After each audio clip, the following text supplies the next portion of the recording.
Good morning विद्यार्थी धोरण 6 विषय हिंदी पाठ 2 अनूठे इंसान गांधी जी और नेपाल ने बारे में लिखिए। तो गांधी जी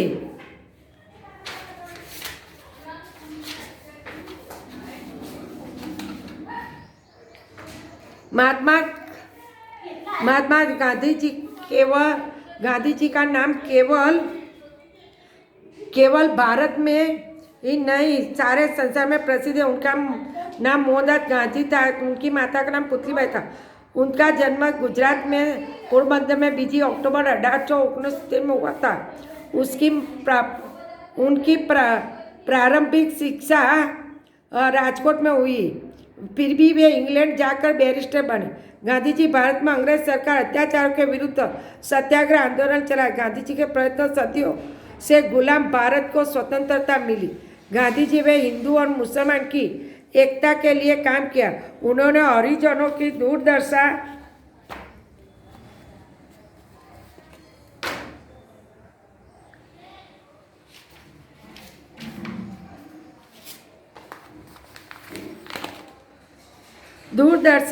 सुधारने के लिए भरसक प्रयत्न किए। उन्होंने खादी प्रचार, ग्राम सुधार, स्त्री शिक्षा जैसे कई महत्वपूर्ण कार्य किए। उन्होंने जीवन भर हमारे देश की सेवा की, इसलिए देश के राष्ट्रपिता कहलाए। गांधी जी सत्य, प्रेम और अहिंसा पुजारी थे। वे सरलता, सादगी मूर्ति थे। वे बच्चों को प्यार करते थे। 30 जनवरी 1948 में गांधी जी की हत्या की गई। भारत मरते समय गांधी जी के मुख से हे राम शब्द निकला था। आज गांधी जी हमारे बीच नहीं है, फिर भी उनके महान कार्य हमें प्रेरणा देते हैं। હવે છે नेपोलियन बोनापार्ट फ्रांस का शासक था। जन्म 15 अगस्त 1769 में हुआ था। पहले सेनापति था, परंतु क्रांति के बाद वह सम्राट बन गया।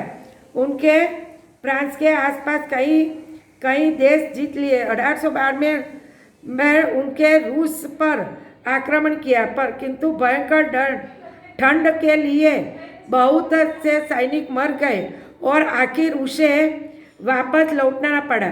1815 में वाटरलू के युद्ध में उसकी बुरी तरह पराजय हुई। उसे गिरफ्तार कर लिया। उन्हें बंदी बनाकर सेंट हेलेना टापू में रखा गया। वही 6 वर्ष के बंदी जीवन में उसकी मृत्यु हुई। नेपोलियन की गिनती विश्व के महान सेनापतियों में की जाती है। अब इतिहास के आधार पर महापुरुषों के जीवन की प्रसिद्ध घटनाओं का संकलन कीजिए। भाषा सचता। किसी घटना, प्रसंग आदि का वर्णन करते समय प्रयोग किए के लिए रूढ़ और मार्मिक कथन को कहावत कहते हैं। कहावती पृष्ठभूमि के लिए कहानी घटना होती है। धीरे धीरे जब यह रूढ़ जाती तो कहावत बन जाती है।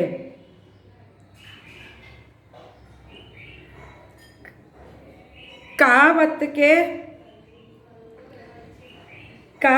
के सीधे रहे प्रवेश करके विशेष प्रभाव उत्पन्न करती है। कभी उसे व्यंग की पैनी धार होती है तो कभी उसे हृदय में छू लेने का मर्म होता है। कहावतों कभी नीति या विरोधपूर्ण पंक्तियाँ की जाती है। माता पिता कहावतें प्राणपूर्ण वाक्य में रूप में होती है और किसी प्रसंग के अर्थ आकर स्पष्टीकरण करती है। जैसे यदि कोई व्यक्ति किसी काम के बारे में जानकारी नहीं रखा और दूसरों को देता है, उसकी इस बहानेबाजी को सूचित करने के लिए कहा जाता है नाच न जाने आंगन टेढ़ा। अर्थात नाचना आता नहीं, इसलिए आंगन टेढ़ा बताकर वह नाच से बचना चाहता है। माता पिता अपने कमाओ बेटे का बुरा व्यवहार भी सहन कर लेते हैं। उनकी इस स्थिति में स्पष्ट करने के लिए कहा जाता है, दुधार गाय की लाज भी बली। कभी कभी कवियों ने मार्मिक स्तुतियों के कहावत रूप में ली गई है। गुड बाय, बस ये